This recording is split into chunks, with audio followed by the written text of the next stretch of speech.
Bonjour, donc moi je travaille chez GRT Gaz. Donc GRT Gaz, c'est le transport de gaz naturel en France. Et je vais vous parler d'un domaine qui nous tient à cœur, c'est la mobilité.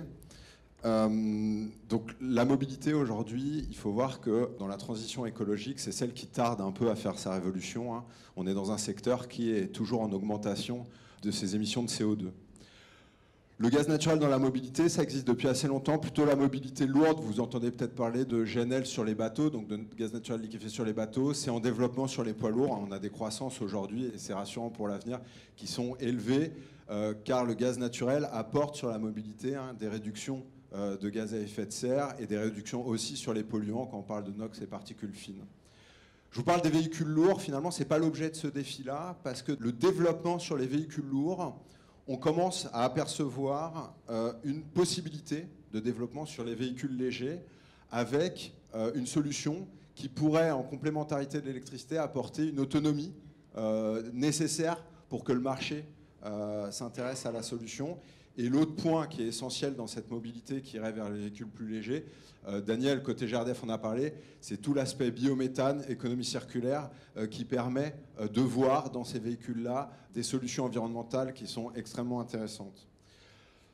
Alors, le marché, c'est quoi? Le marché, il commence à se construire. Le marché, c'est...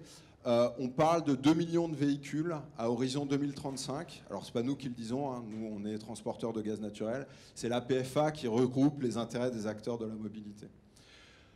Je reste persuadé que l'avitaillement de ces véhicules-là, ça sera sur des standards qu'on voit apparaître sur les véhicules lourds, c'est-à-dire des stations publiques. Néanmoins, quand on discute avec des constructeurs, on voit qu'il y a un besoin de construire une solution à la maison, qui est de dire pourquoi je n'utilise pas le gaz qui est présent chez moi, le comprimer et le mettre dans mon véhicule. Et ça, les constructeurs, quand on les rencontre, on sent que c'est un enjeu pour eux. Et nous, l'idée, c'est de dire, très bien, mais c'est un enjeu, à quel prix et comment le construire?